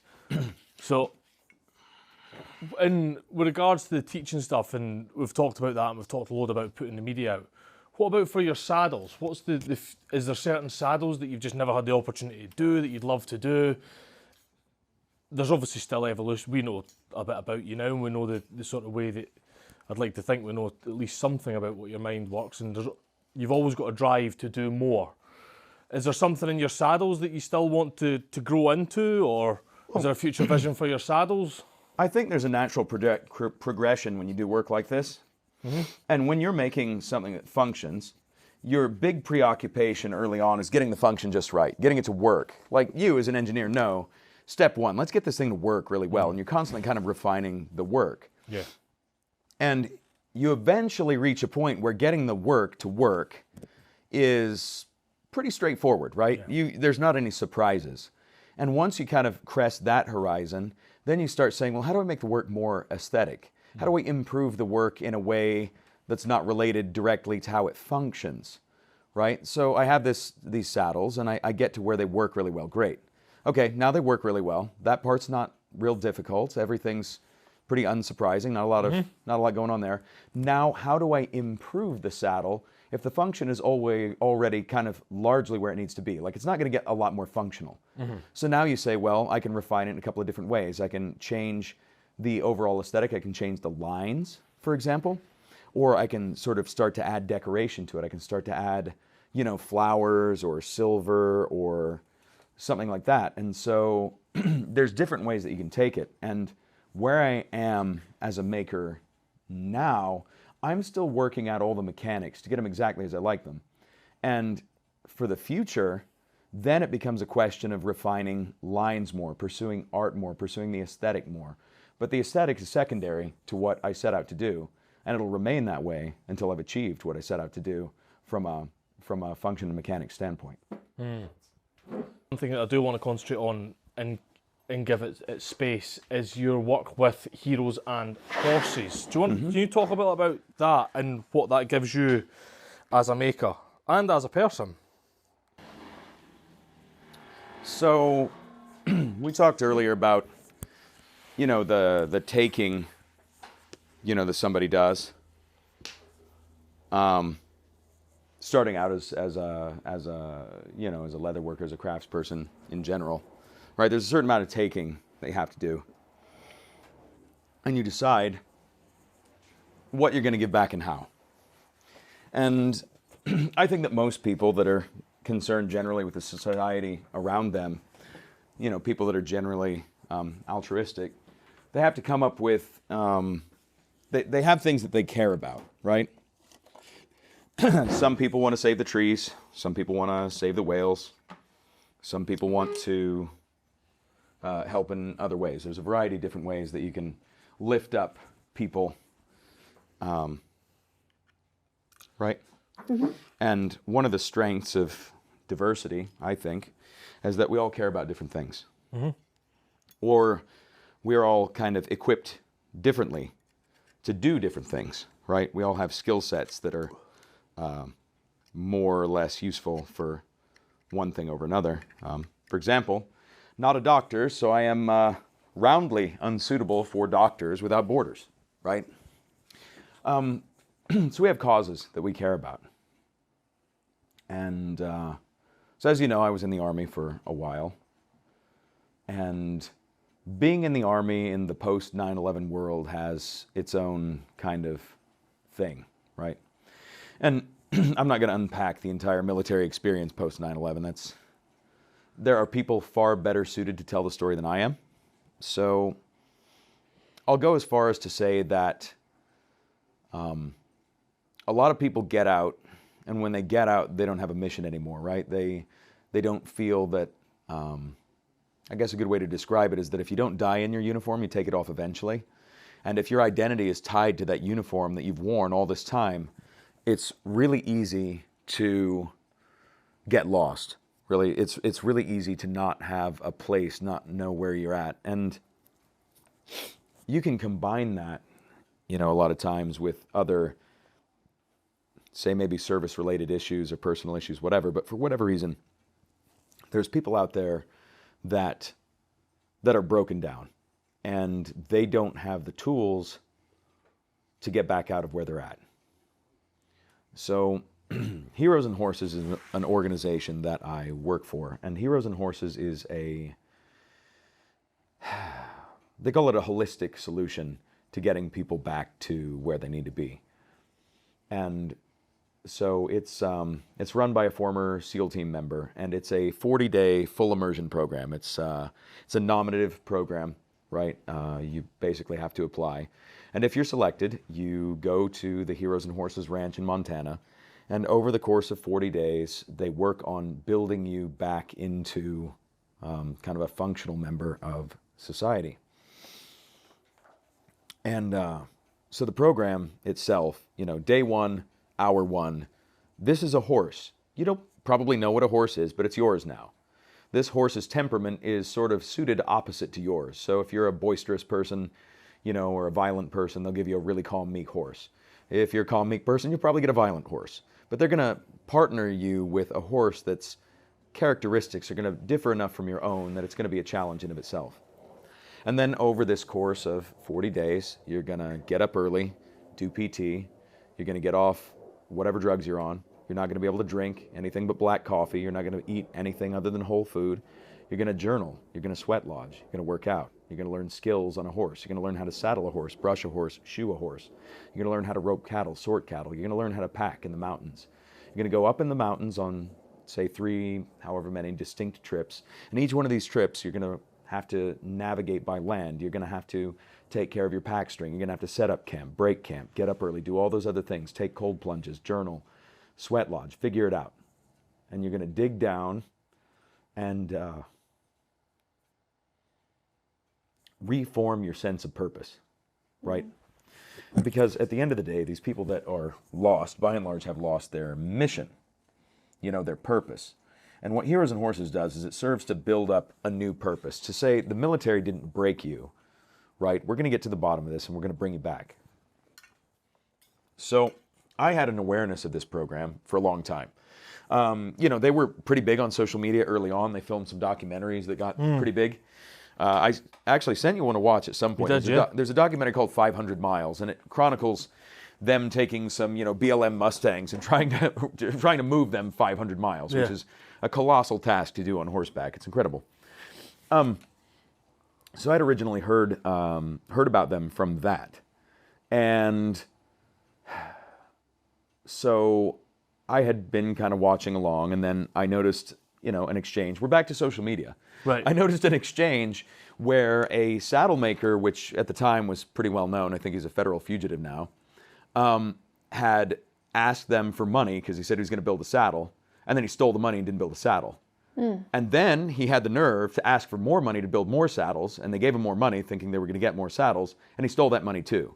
And it turns out that he stole a bunch more money in the process.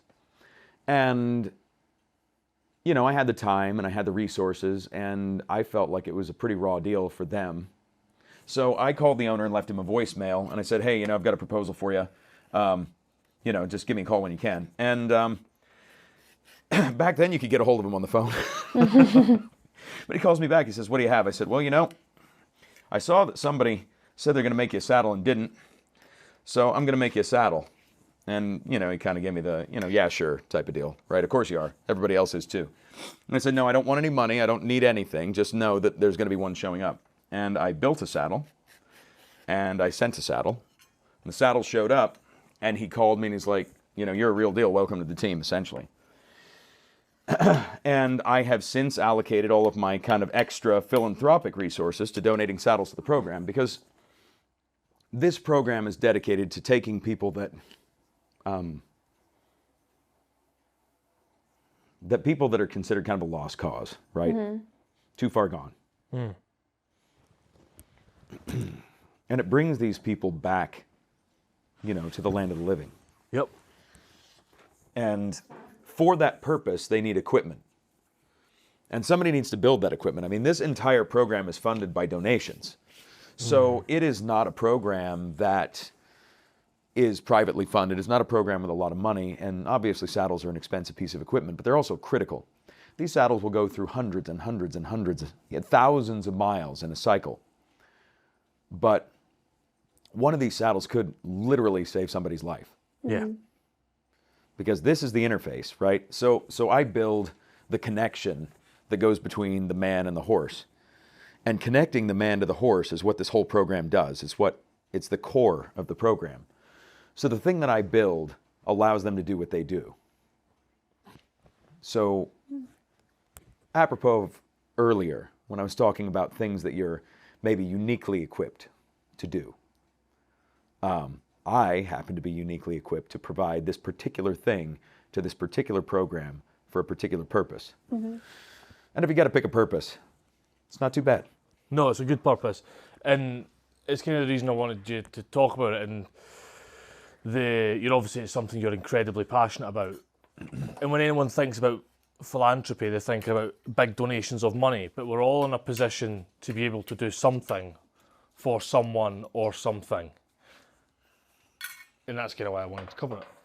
I'm glad you Simple did. as that. And I'm glad you do it. Having seen the stuff that Heroes and Horses put out, and having spoke to you about the impact it makes, is something that I think makers should be aware of, that the maker space can give back as well. Kate, do you want to ask your wrap-up question? Yeah, I do. What advice would you give your younger self? What advice would I give my younger self? Well, I've been asked this one before. Okay, well that makes it easy. Yeah, this one makes it easier. It doesn't matter what advice I would give my younger self, because he would not listen, okay? Your younger self is often, as a maker, there's a certain amount of maturity and life experience that you need that comes in its own time to getting you to the place where you need to be to execute the vision that you have, right? We've gone over this a few times about, or I've said it a few times. We've gone over this. I sound like a principal. No, we've talked about it a few times over the course of the last few days. And, we aren't hatched from an egg knowing how to do this. We don't come to our final form. We don't, our aesthetic doesn't come out fully formed immediately.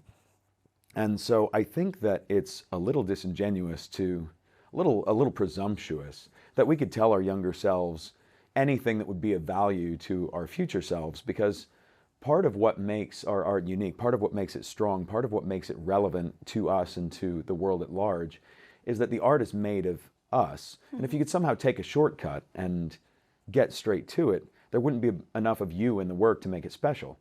And so no matter what I could tell my younger self, I would still have to go through all of the things that I went through to be able to have the maturity, the maturity, I say it like I've got a lot, but you have to go through all of these things to get to a point where you have whatever ingredients you need to make the work you want to make.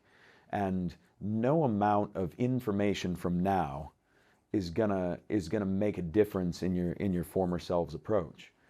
You could tell yourself every day, you could go back and say, in 2023, I'm going to be standing in this saddle shop, and I will have abandoned this for that, and try and cut to the chase. Imagine that you could go back to immediately graduating university and have like this bolt just out of nowhere, and you say, "Yep, I need to start a magazine." Where would you be with that? Where would you have been with that? We've talked about this at length. I feel like it's almost necessary to go through all the trials, to meet all the dead ends, to pursue a path and have to backtrack, to go through things that are embarrassing and painful and difficult and reckless, and all the things that we do as people that make us unique and interesting in order to come to the conclusion we came to. And for you to be at this conclusion, you had to do everything you've already done. For you to be here, same. And for me, if I could go back to myself and tell myself right before summer break of 2001, don't get on your motorcycle on June 8th, right? I would have got on my motorcycle on June 8th anyway. Or I would have been hit on June 9th. Yeah. I mean, you never know what worse luck your bad luck saved you from. Yeah. And there's no way to cheat where you're at. I mean, I would love to have reached this level of skill 15 years ago, but I wasn't ready to be at this level of skill 15 years ago. 15 years ago, being a saddle maker wasn't on my radar in a meaningful way. I would have been something else entirely. And still may have ended up here anyway. I think about this a lot. When I was a kid, we lived in Oklahoma. And when I was a kid, I knew Howard Council, who was, one of probably the best roping saddle maker, of recent memory. One of the best, right? And I knew him as a kid. And when I was, I think 10 years old, 11 years old, remind me where I was. You were talking about advice you'd have given to yourself, and you don't, no matter how bad the luck is, you don't know how much worse your luck could have been. Yeah, or different. And that's the whole point. As makers, I think, I hesitate to speak for all makers because that would be a pretty presumptuous thing to do, but I would say that most of the makers that I know will tell you that it's not really about the finished product. It's about the process of arriving at the finished product. You make one thing, you make it again, you make it better, you make it different. Every iteration is interesting. Every time you lay hands on something, it's more exciting. And there's periods of boredom and joy and more and less interest. There's this entire path that we wind in the process of creation, right? So, God damn it. Just hit a wall, the Mustang, man. Fucking car. Right, I got it. So we wind these just incredibly complex paths to arrive at the conclusions that we arrive. And I think that the making itself, the act of making, the act of creating is the point, right? It's not the thing. And that's kind of where we need to be. It's kind of where we need to lay our focus. So. Yep. Was good to me. I think it's very fair advice. I think in surmise, it's don't try and chase something that wasn't there. I think a lot of people try and think, if I had a better start at this, or if I knew that when I started. But you know what you know now. You wouldn't have been. And you learnt everything you learnt across that journey, didn't you? And that's the important bit. The journey is the point. Yep. Sounds good to me. Ben, thank you so much for your time, Yeah. for your hospitality over the past few days. No, thank you for this opportunity. It's a weird place to be when you, like, where I'm at is I never could have imagined being in the place that I am now, and I am grateful and honored to be in a position where I've got, people like you here that are interested in hearing the story and wanting to, bring this forward. So, words of encouragement to all the makers out there that listen to this podcast, and maybe people that are aspiring to be makers. Put it out there. Just see what goes. Yeah.